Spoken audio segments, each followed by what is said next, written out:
should be a law against that. How many times have you had that thought? Well, for MPs there is a chance to put forward their ideas using something called a 10-minute rule bill. As the name suggests, an MP has just 10 minutes in the House of Commons to explain the law they'd like to introduce. But just like your great ideas, they rarely succeed.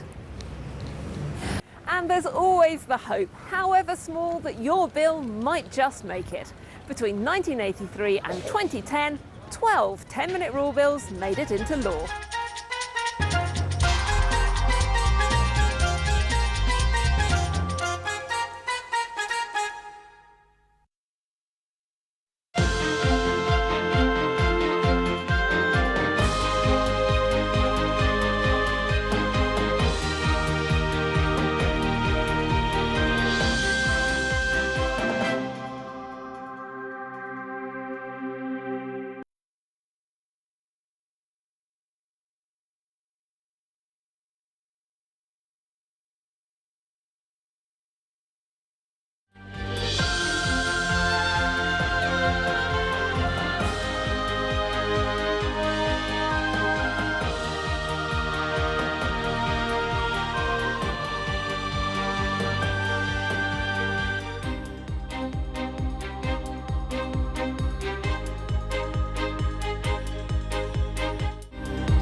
Welcome to Book Talk. We tend to forget it now, but throughout his tumultuous political career, indeed more than that throughout his entire life, the politics and problems of Ireland were never far away for Winston Churchill. That's demonstrated in a new book by my guest today, the historian Paul Bew, Lord Bew. The book's called Churchill and Ireland. And Paul, it's seldom noted now just quite how immersed Churchill was right from the start of his life in Irish issues. Paul Bew, thanks very much indeed for joining us. A Book Talk will be back again next week. Please join us then.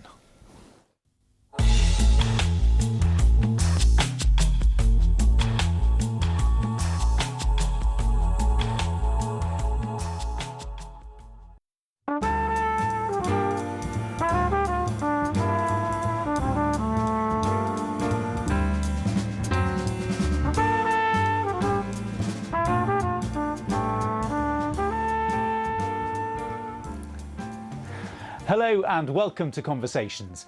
My guest today is that rarest of things, a politician known as much for his hinterland, including his love of music, cigars and suede shoes, as he is for his policies.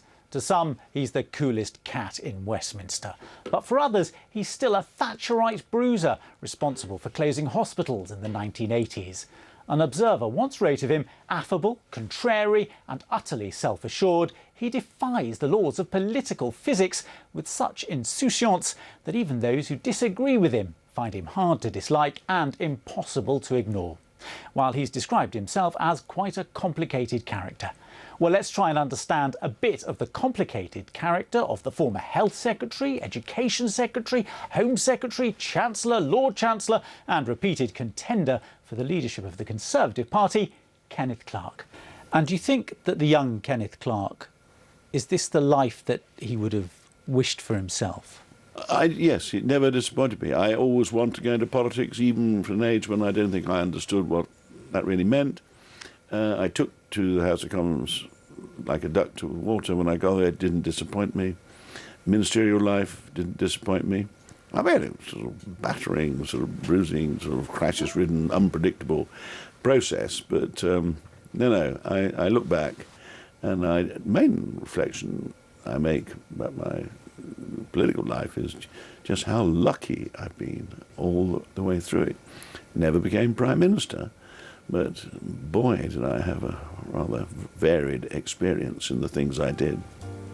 Kenneth Clarke, thank you very much. Pleasure.